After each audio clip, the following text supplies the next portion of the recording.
Hello everyone, it's your girl Robbie here. Anyway, welcome to another video, and guys, thank you so much for the love you've been showing me. Like, I just opened my YouTube channel and the 2 videos I've done, like the hours, they are mind-blowing. Like, thank y'all. I just want to let you know that I love y'all and keep supporting me, because like I told you, I'll be posting out interesting videos, and I'm still trying to figure my way around this content creation, so just bear with me. But yeah, thank you so much. And today in this video, we're going to be talking about my scholarship, SheCan. Stay tuned. Hey.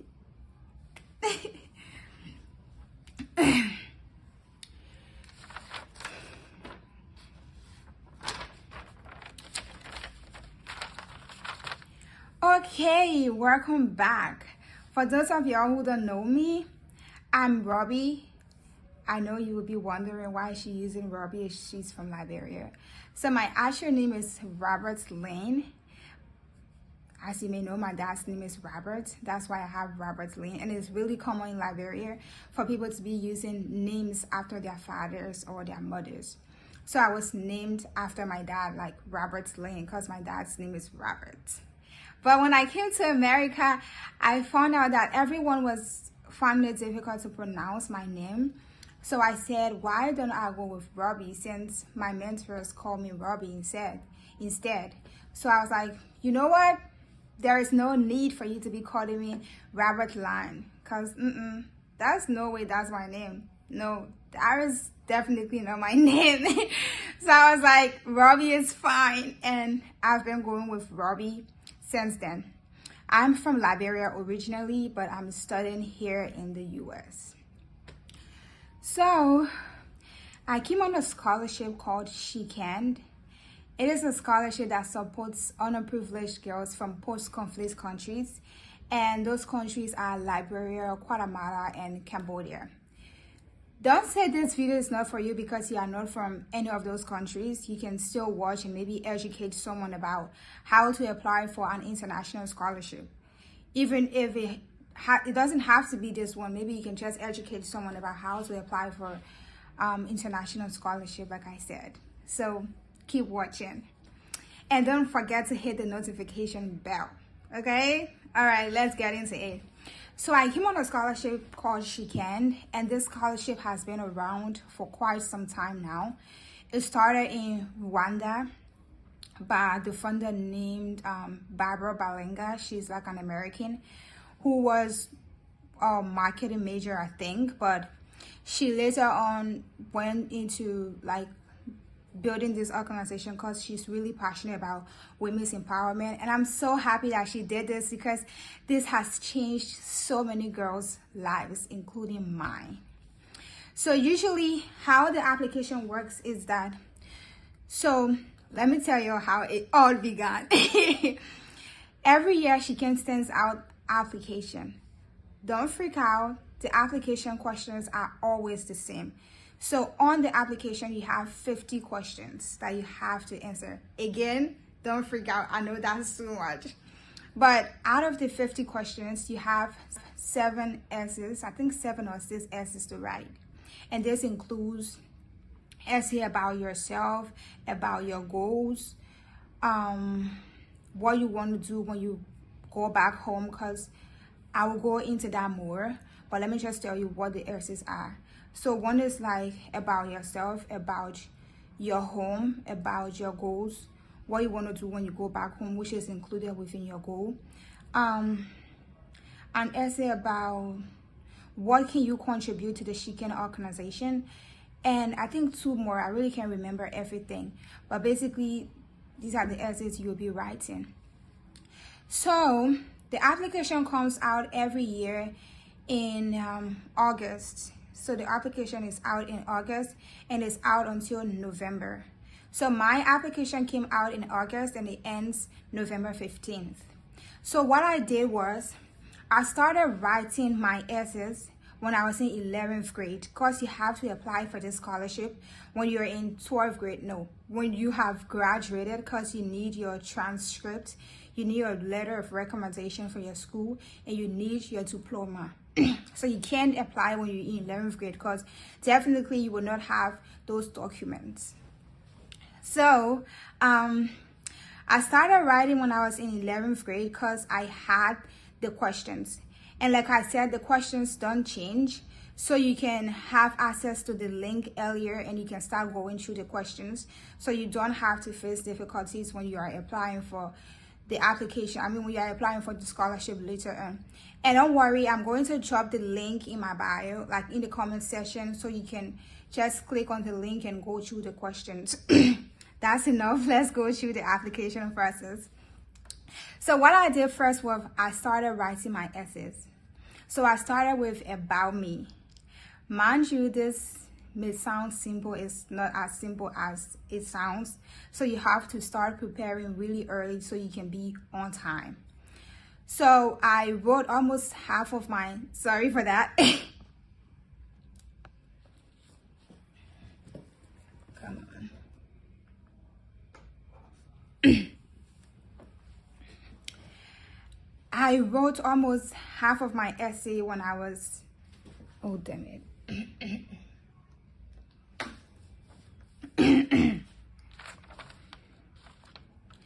So I wrote almost every part of my essay when I was in 11th grade. And then I reached out to other scholars who I knew, specifically one girl from my school. So I reached out to her. I was asking her about, oh, what can I do about the scholarship? And she was giving me tips. But mind you, I was always writing because, like I told you, I never wanted to be caught up. So finally, when I graduated in 2022, I'm sorry. When I graduated in 2022, November, I applied. So I applied, I think, November 15th, the last day of the application. That was when I applied. And I was delaying because I thought I needed to submit my application with all of my documents. But SheCan is really flexible to give you time to submit your documents just in case you don't have everything on time. So I submitted my application without my transcript, without my recommendation, without my diploma, because I never had them back then.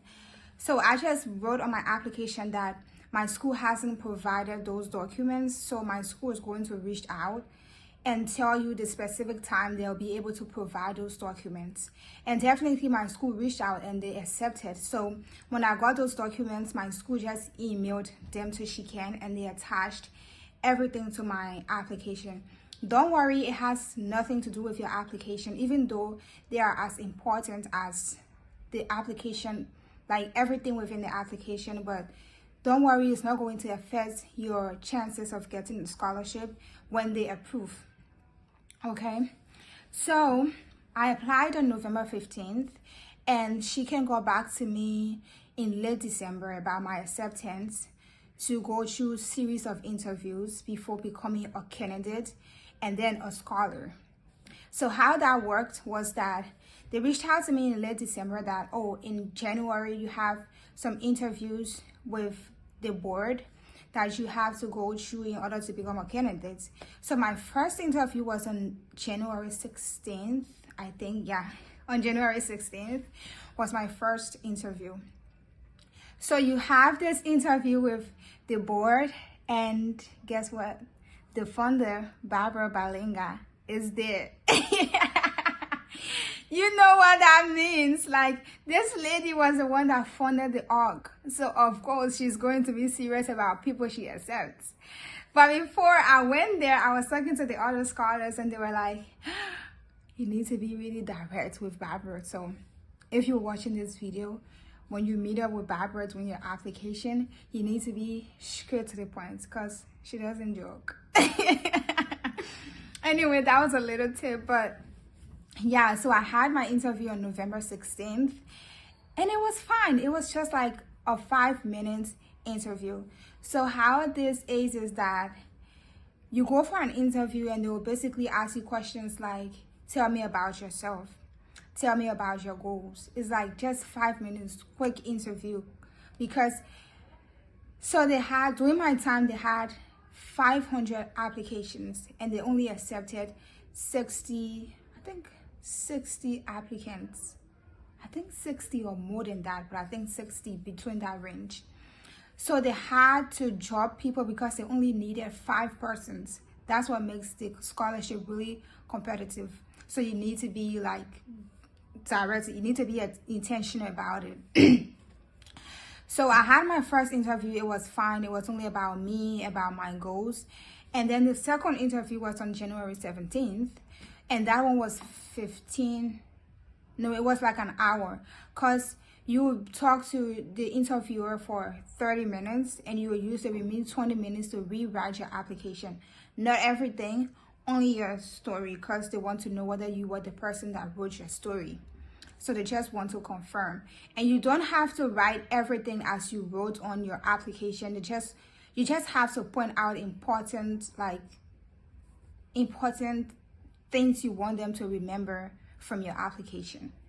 So if you're doing that, you have to be really onto it. Mention essential details that you want them to remember from your application. So during my second interview, I had my interview with Barbara. Guys, I was freaking out. But the other scholars, everyone is so supportive. That's one thing about SheCan. All the scholars are supportive. They were all talking to me, oh, you'll be fine, and this and that, and that's and this. But let me give you one tip. So usually they tell you that your interview is at this time. So you don't have to come 30 minutes prior to your time. You have to come 15 minutes. But that's something good to follow because they have so many girls coming in. And I don't know what I mentioned. SheCan is only for girls, okay?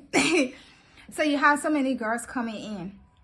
But during my second application, I went around 1 o'clock because my uncle needed to go somewhere and he was the one dropping me. So he was like, I just need to drop you because I will not be able to come back for you at 3. So I was like, okay, fine. And then I went for the interview. They had people at 1 and 2, but they never turned up. So I was the only person sitting in the queue waiting to be called at 3. And then Barbara came out. She's like, oh, what's this girl doing here? And they were like, oh, she came for her interview, but it's at 3. And she said, no, since the other people are not here, we can't keep her waiting. So I would just take her in. I was freaking out. But I had my interview with Barbara and it was fine. I went in depth about my story. I went in depth about my goals. I went in depth about what I look forward to contributing to my community. And also something to take into consideration. So the scholars they are looking for are people who are already making impacts within their community. So if you are hoping to apply, you need to start maybe joining different orgs, doing voluntary work in your community, doing community building services, maybe even establishing organizations if you are interested in something like that. So you really have to be engaged with the community. That's one of the ways to be accepted because they want their scholars to be really engaged. They want them to know the problems that when they come to the US study and go back, you'll be able to provide solutions to those problems since they already know about them. So that was my second interview. And then I had a third one. It was a CAF chat. And that was not an individual interview like the first 2 I had. This one was with 6 other scholars. Not scholars, but candidates or participants, whatsoever you choose to call it. So this one is about current events. So you have to be informed about what's going on within your country, what's going on around the world. And you just need to be informed about basically everything you need to know. So that's my third interview I'm talking about right now. So I hope you're taking it into consideration. So they ask questions like, since you are going in a society where LGBTQ is legal, it's something that is commonly done, and you are from a Christian community like Liberia, what will you do if you are in this environment? How will you handle it? Are you going to discriminate against those people, or are you going to accept them within your cycle? That's one of the questions. And a quick tip about how to answer a question like that: you don't have to be biased. Even if you don't like people within that community, you don't have to be biased, because mind you, you are coming into a new environment. You're going to see this as often as you can. I'm seeing them right now. So a quick tip: you don't have to be biased. You have to be like committed to being well, how would I say it? You have to be open to accepting everybody as they are. That's just one thing. So you can say something like, oh, even though I come from like a Christian community, I believe that everyone has the freedom to speech, everyone has the freedom to decision making, everyone has the freedom to life choices. So those people that decided to identify with this community based on choices. So I can be the one discriminating against them just because of the choices they choose to make in life. And you can expand on that, but I'm just giving you a clue about don't be biased, because definitely they don't want people to be biased. If you want to be a leader, you have to be open-minded towards everything around you, basically. And then the second question was, how do I feel about foreigners coming in my country and investing in everything? Because in Liberia we have so many foreign investors.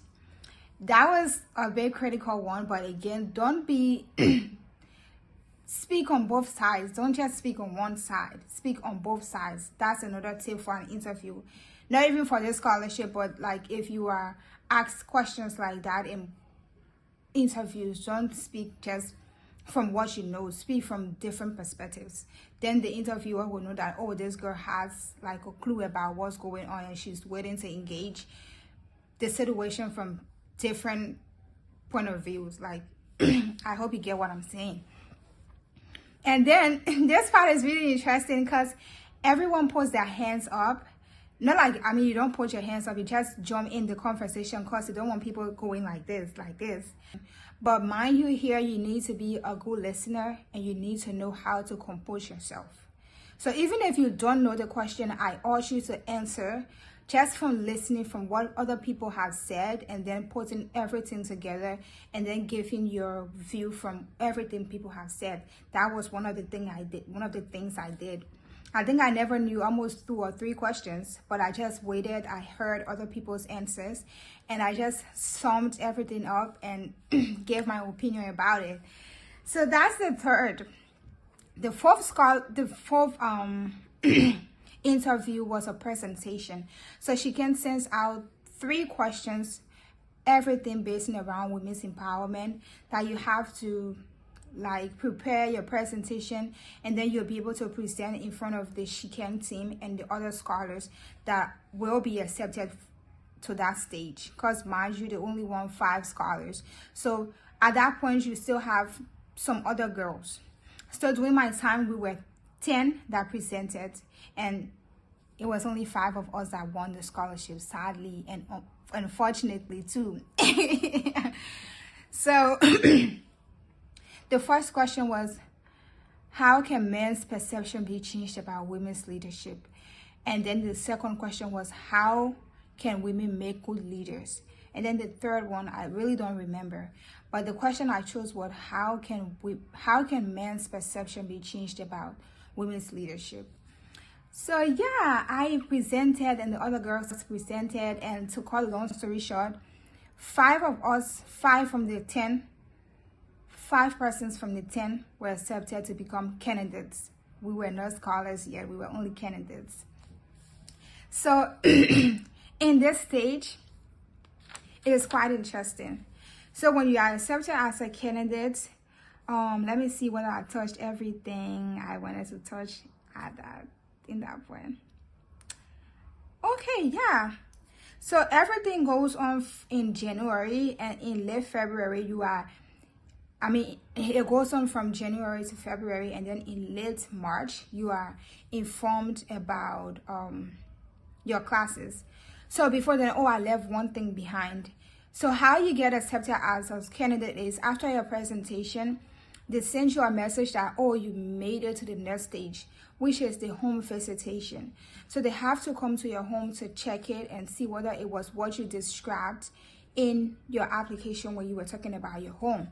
So for me, they were not able to come to my house because I lived really far away, and I only went to town, like the nation's capital, for this interview, and the team couldn't go to where I stayed.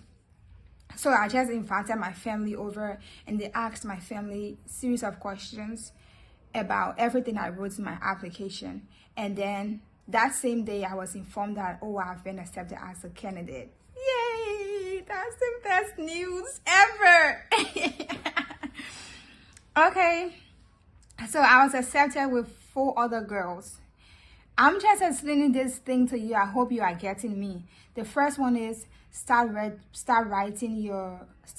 on your application as early as you can. I will leave the link to the application in here so you can have it and start working on it early.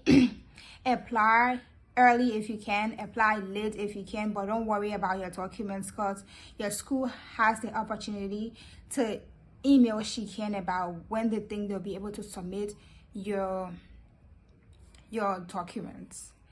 And then check your emails because they will reach out when it's time to reach out about being accepted as one of the participants.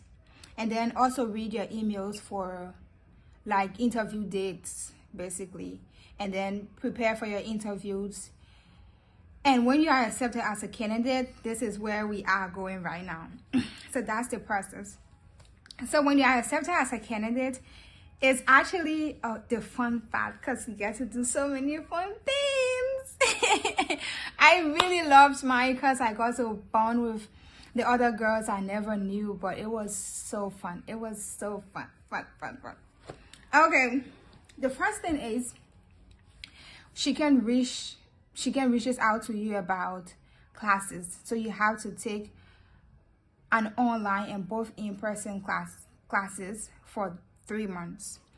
So how this works is that SheCan pays tutors from within the country to teach you math and English because those are the 2 important subjects you need to be on top of before coming to the US, I can say. So I think they ask your school about they just look at your school curriculum about maybe basic math topics you would need to cover, and sometimes the professors or the teachers know like the essential you need to know, and sometimes they ask you, oh, what's your deficiency in math?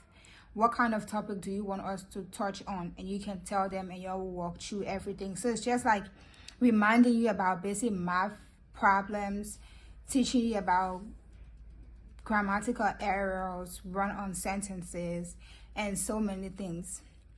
So within this, it's usually held at, mine was held at Smart Liberia in Liberia, if you know, but they usually choose this well-known center that they have been working with, and my place was where they had all of the interview sessions.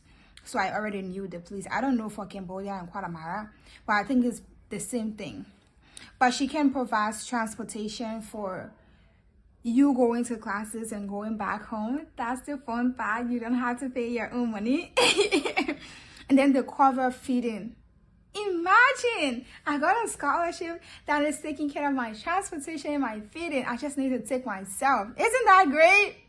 It is, y'all. It is that great. So, and the transportation is provided on where you stay.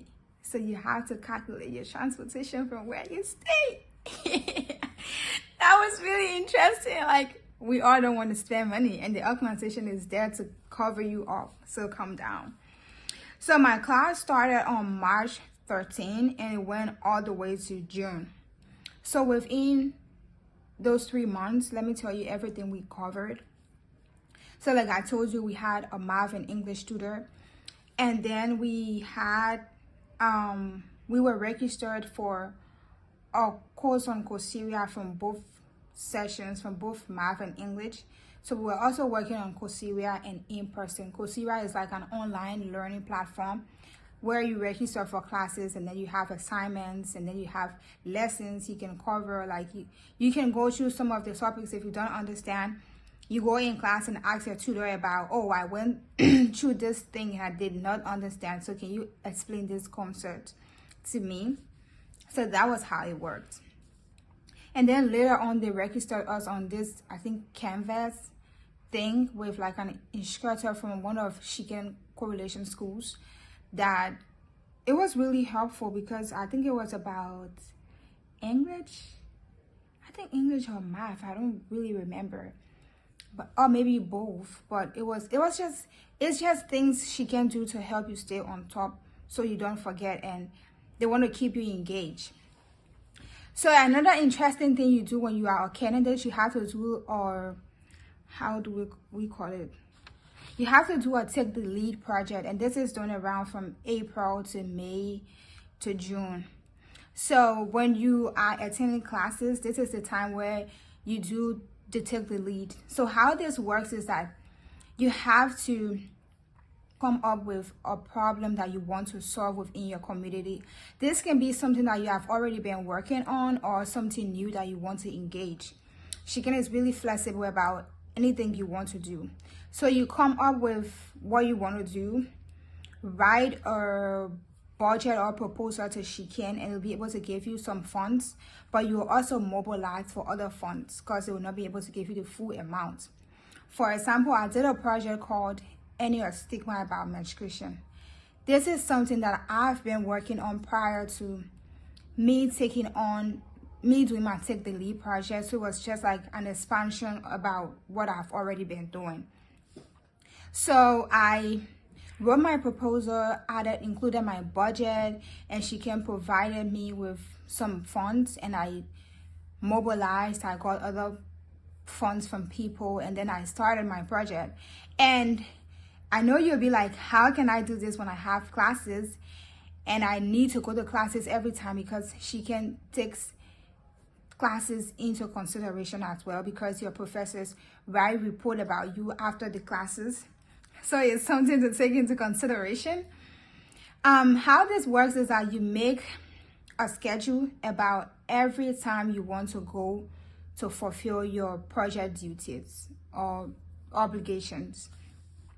So you have the flexibility to choose only weekends, and then, or maybe you can choose school dates, but you will not have to choose like every school date because they only took 3 absences from classes. So if it is really that important, like for me doing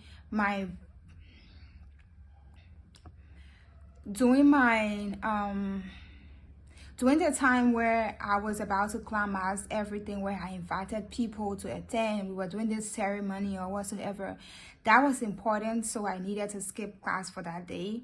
So it counted as 1. But you can ask for excuses from your professor, of course.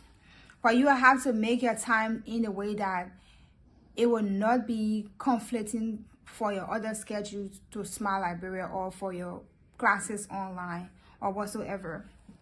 So I did, I think, a 2 months plan about, when I want to achieve this, when I'm going to engage the community, when I'm going to get the pads, when I'm going to get the t-shirts, when I'm going to, you just have to plan everything so you don't be overwhelmed by everything, maybe in some time, right?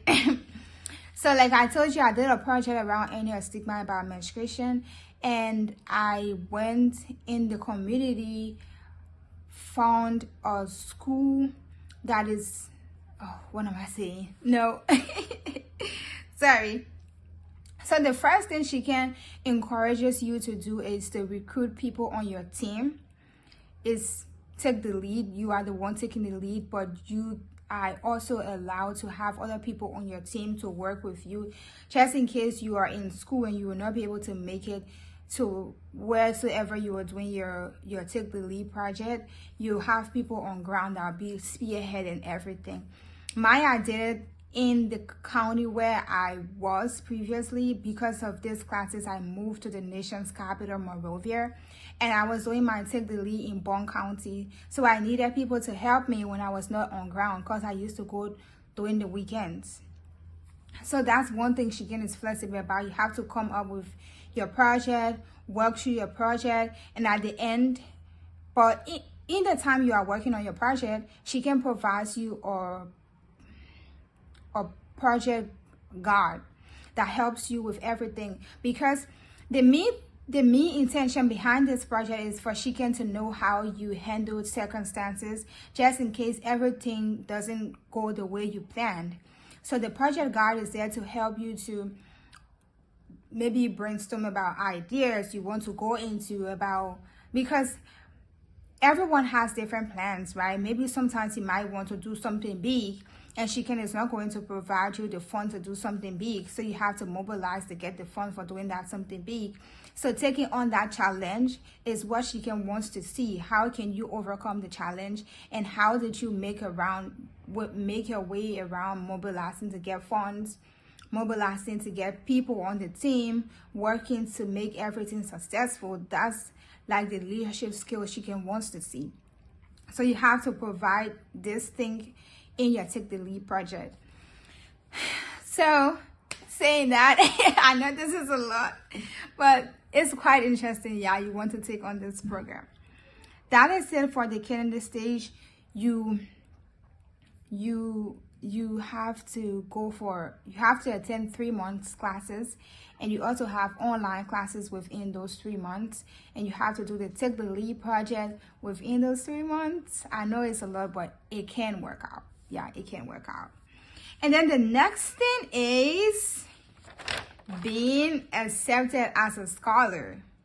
So after you have done all of those things in your candidate stage, and you have submitted your Take the Lead reflection with the help of your project guide, you are done with your classes, and your professors have submitted report about your progress when it comes to helping others, your communication skills, your collaboration skills, your leadership skills, and all of that, SheCan takes into consideration now on when to move forward. So they tell you, oh, we want to have a call with you, and mind you, if SheCan says that, you have to be scared, because it's either you are accepted to be a scholar, or, oh, I'm sorry, you were not qualified. Trust me, you don't want to hear that. You don't want to hear that. Okay. So, I can't remember the exact data, but I remember it was after the Take the Lead. It was after the classes at Smart Liberia. And then it was just time. It's just like having fun with the other girls you have met. And then SheCan reaches out saying, oh, we want to have a meeting with y'all about the qualification process. So this is interesting. This is sad. So during my time, SheCan reached out to my 4 friends who I got to know through the scholarship, and it's called the sisterhood, or we call them sisters. I think I forgot to mention something, the sister bond. So when you are at Smart Liberia, 5 of you have to write a sister bond, committing to, reaffirming to SheCan that, oh, within this sister bond, we promise to love each other, we promise to cling together, we promise to support each other while we are in the US, and we promise to make sure that everyone comes back home, because SheCan wants every scholar to go back home after graduation to make an EPAT for 3 years, and afterward you can do whatsoever you want to do with your life. You are still part of the program, but it's a commitment that you have to go back home for 3 years after graduation. But before then, when you are a junior, you go back home for Make an EPAT project, which is like SheCan helps to send you back home for, I think, 6 weeks, 6 to 8 weeks. You will stay back home, craft a project you want to do again, like the same similar thing like they Take the Lead, but this one is bigger. You have to do that when you are a junior, and I'm still a freshman, so I still have time to craft my project. You have to write this sister bond, and you'll have to be behind each other. Like, we have to go back home because we need to make an EPAT. We don't have to stay in America, so you have to stick to this commitment. That's one of the fun parts as well. Anyway, during the acceptance time, they called my 3 friends. So I'm going to call my friend's name out here. So I think the first person they talked to was Jedediah. I just call her JD. They told her she has been accepted. And in our WhatsApp group chat, she's like, yay, I've been accepted as a scholar, period. And Seva was the next. And Louise was the next. And Mambindu was the next. And I was the last. Guess what? I was freaking out. I'm like, wait, all of my friends are accepted. What in case they drop me? Because SheCan can be really flexible when it comes to selecting scholars. Sometimes they choose 6, sometimes they choose 5, sometimes they choose 4, sometimes they choose 3. So I'm like, considering that, I hope I'm not going to be the one to drop. But the good news is, I was accepted. I was crying on the phone, guys. I'm like, don't tell me I'm about to leave this country. I'm about to go make my dream happen. And I was like, just crying on the phone. And Grace, oh my gosh, she's perfect. Like, she's no more working with SheCan, but she was so great. Like, she'll be like, no, Robbie is fine. You'll be great. You are a great leader. And this and that. But guys, this was the best moment. And I was accepted. It was the best moment ever. Anyway, moving forward, so let's go back to reflect on the process again. When you are accepted as a candidate, you have 3 months classes. Within the 3 months classes, you have both in person and online, and then you have to do like a take a lead project. Yeah, basically that's about it. And then the take the lead project, you'll be paired with a project guard, and then you have to do a reflection. But before then, you have to craft what you want to take the lead on, and then submit it to SheCan. SheCan has to approve. SheCan provides funds, and then you also mobilize to get other funds. And yeah, basically that's it for the candidate stage. And then you are accepted as a scholar now. Okay. This is interesting. This organization is so interesting. Yeah, you want to consider applying. So classes ended in June. So mine started in March, March to April, April to May, May to June, 3 months. And then after I was accepted as a scholar, blah, blah, blah. Now it gets interesting because you are paired with a team of 5 mentors. Let me say the minimum is 5, but other scholars have 6 mentors. Other scholars have 7 mentors, depending on your field of study. I think so. I want to believe so. But you are paired with a team of 5 mentors. And those ladies are there to guide you throughout your stay in the U.S. when it comes to academics, when it comes to accommodations, when it comes to engagements, when it comes to jobs, when it comes to housing, everything about you is going to be their responsibility. Now that you were communicating with SheCan when you are a scholar, when you are this and that, now when you are accepted and you are paired with a team of mentors, they are going to take on the responsibility to be like talking to SheCan about basically everything that is going on. I have 5 mentors. 1 person is in New York. 2 persons stay in San Francisco, and the other 2 are in San Diego. So that's it about your mentors. They are going to help you to navigate your college life, and they are really helpful. So from there, after you have applied for college, you have been accepted, SheCan helps with immunizations, right? So your school requests that you get some vaccinations prior to your travel time. So SheCan pays for you to get those immunizations in Liberia, and it's fine just in case you don't get all of them, because like your school, like all of the schools are in the US, so obviously they have some immunizations that they might be requesting, and they don't have it within those countries that you are in. So SheCan helps to get the ones you can get, and when you get to school, you're going to get the remaining immunizations here on campus anyway. So that's it. So let me tell you again something that SheCan covers, right, that is included within the scholarship. SheCan helps with getting your visas, SheCan helps with getting your passport if you don't have a passport, right? They pay for you to get a passport. They pay for your visas. They pay for your ticket, your flight to come here. And they also pay for your flight to go back home after graduation. And they pay for your flight to go back home also when you are doing the Make an Impact project. So overall, this is SheCan. This is the great scholarship that is imparting, that is taking so many scholars from different places, and is helping them grow to become the leaders they want to become. And apart from getting like a fully funded scholarships, there are so many opportunities for you to connect with the other scholars worldwide. So in my cohort, I have like 4 other girls in my cohort, but overall in the year of 2023, the total scholars, I think we are 16. Yes, we are 16.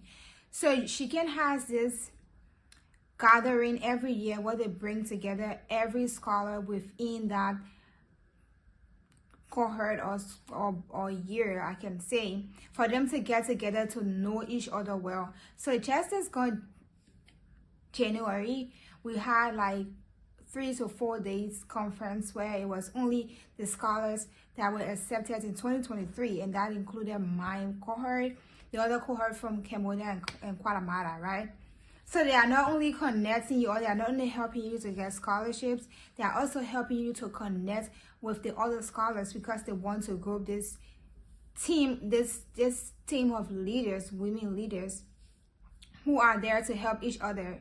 Like, just in case maybe I have like an internship in Guatemala, I already have a bunch of scholars from SheCan who are from Guatemala, so it's going to be easy when it comes to maybe housing, or maybe getting like my way around, or maybe in Rwanda. Like, it's just so great having those women, like knowing that you have this amount of women to support you in everything and everywhere you go.